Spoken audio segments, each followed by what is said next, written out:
Hey there guys, and welcome back to Let's Play Pokémon FireRed. I'm your host PhazonFlux, and in today's episode, we're going to finally put Cerulean City behind us and check out what's in store for us. Now, before we really go anywhere, let's check out our town map, because we haven't really done that in a while. Or ever, really. Now remember, when we saw Bill up here at his house, he gave us the SS ticket, which will let us go to a ship in Vermilion, which is all the way down here.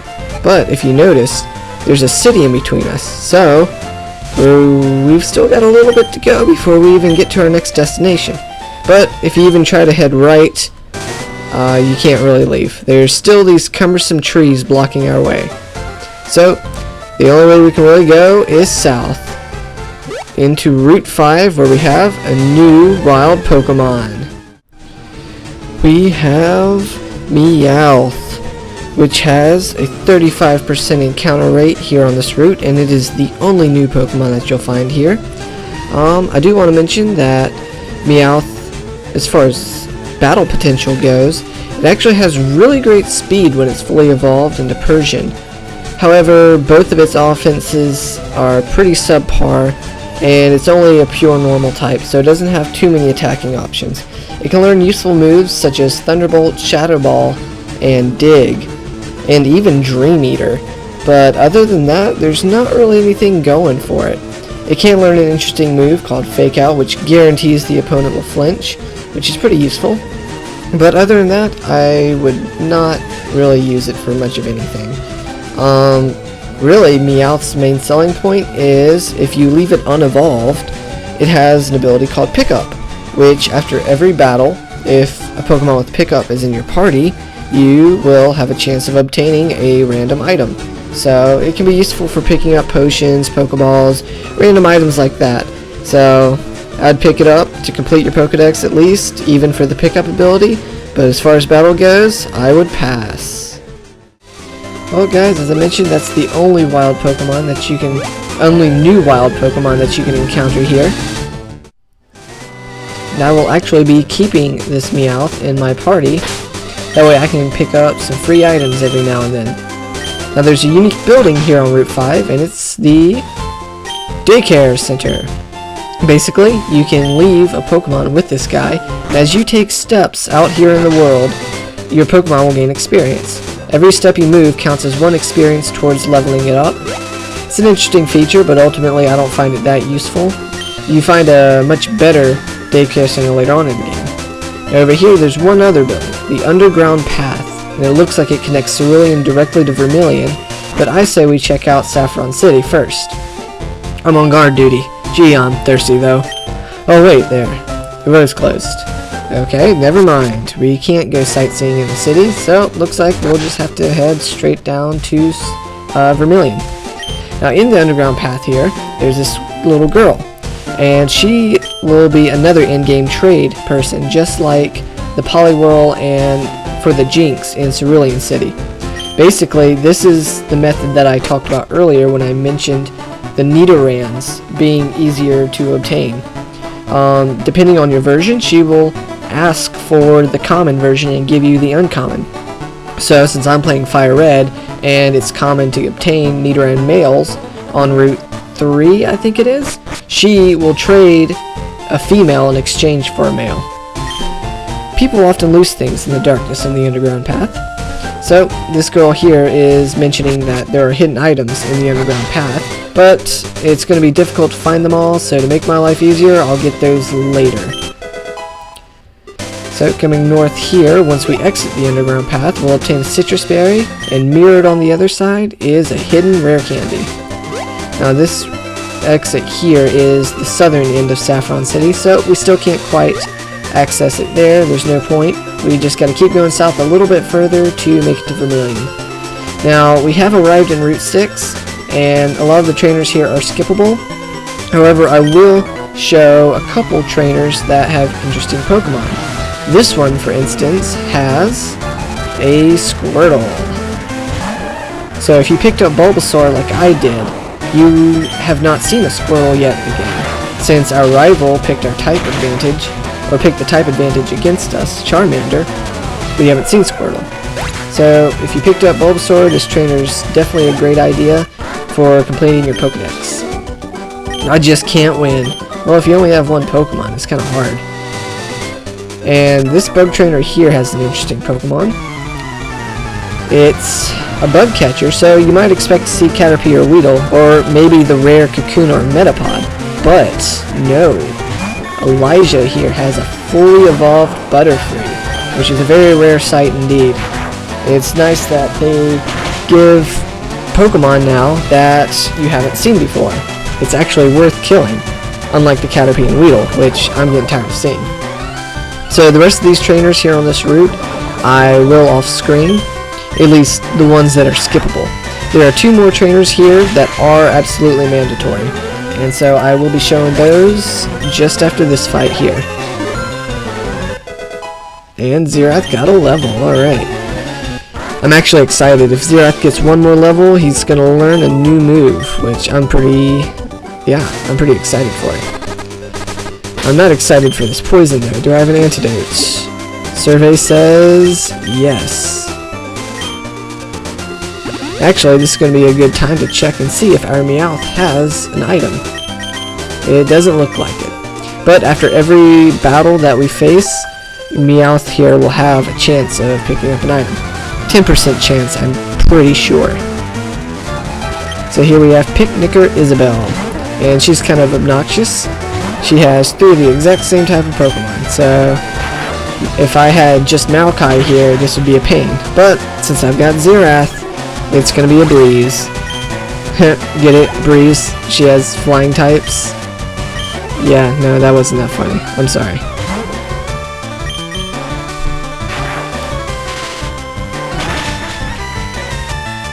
Super effective. 1 more Pidgey left. Now there's 1 more trainer after her that has very similar Pokemon to this.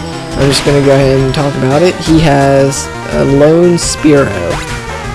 So again, if you have a Pikachu or maybe a rock type like Geodude from Mount Moon, this little section here shouldn't be too big of a problem. Huh? You want to talk to me? Oh, you can't tell me nothing. Oh, okay, never mind, I was wrong. I apologize. He does not have a lone Spearow. He does have a Spearow, but he also apparently has 1 more Pokemon. Apparently my memory failed me from the practice file that I did of this route. He also has a Raticate. That could be nasty. Raticate is the evolved form of Rattata, and it should be the first time that you've encountered a Raticate at this point in the game.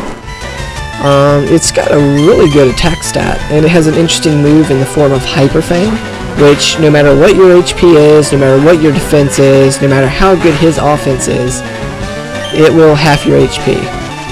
And I got that mixed up with Super Fang. Never mind. Hyper Fang is a powerful move, but Super Fang is the one that does that half damage thing.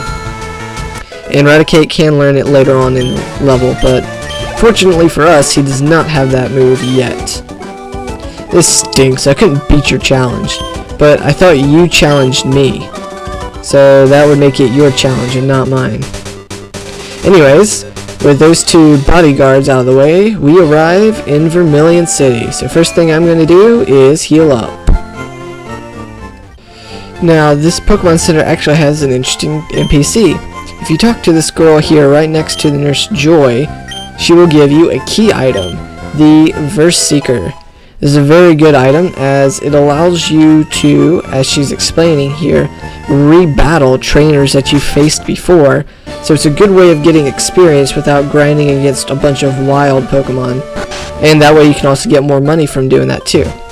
So, exploring Vermilion City a little bit more, if you come to the house to the left of the Pokemon Center, this guy asks a simple question. Do you like to fish? And if you say yes, he'll give you an Old Rod. Now an Old Rod is interesting as it allows you to go up to a body of water, such as right here, and if you're lucky, you can hook a Pokemon. So let's see if I can't show that off real quick. You can get some Pokemon from water that you can't otherwise obtain. I should probably register it to make that a little bit easier to access without continuously going into my bag. And let's see if we can't hook something. Still not even a nibble. Come on, I know you're biting. Oh, yep, there you go. So when you see Pokemon's on the hook, you gotta hit A quickly. Now remember there's a guy near Mount Moon that sold a Magikarp for 500 Pokedollars? Yeah. Basically, you can get Magikarp for free if you use an old rod in just about any location. So, instead of paying money, you can get a Magikarp for free. It doesn't really matter. Magikarp's a fairly useless Pokemon. I would argue even after it evolves, it's not that great. Gyarados is known as a really powerful threat. But in this generation, in 3rd gen, with the physical special moves being type dependent and not whether or not it actually makes sense if something's a physical move or special, means that it can't really make use of its good stats. So Gyarados has great physical attack, but not a good special attack.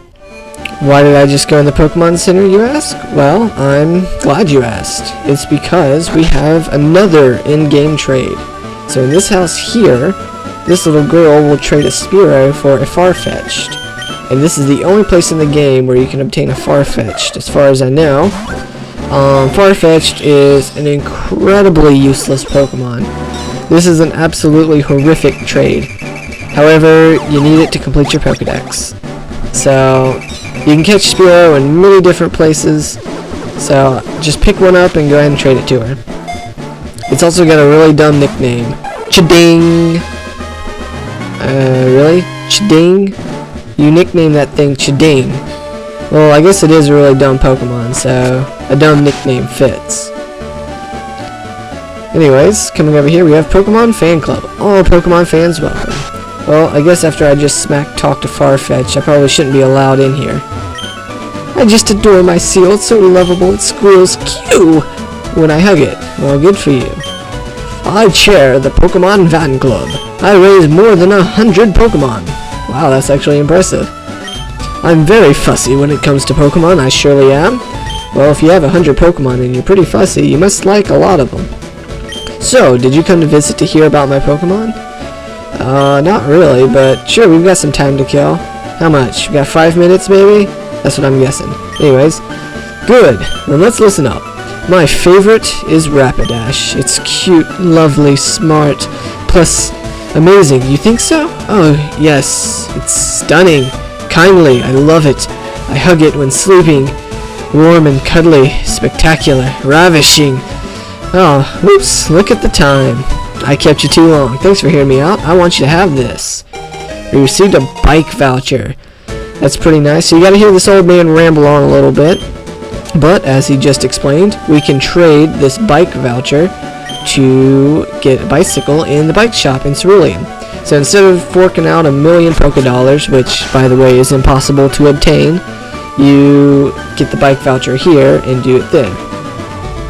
Now there's one more house I would like to investigate here, and that's this one. I'm getting my Pidgey to fly a letter to Saffron in the north. Remember, Saffron's the city that we just skipped over. Now let's see what it's saying. Dear Pippi, I hope to see you soon. I heard Saffron has problems with Team Rocket. Vermilion appears to be safe. So reading that newspaper gives us a hint that Team Rocket is far from finished, and they are terrorizing the town to the north. But I think that's going to just about do it for today's episode. I thank you all so much for watching, and I'll see you guys next time as we continue our exploration of Vermilion City and the neighboring parts. See ya!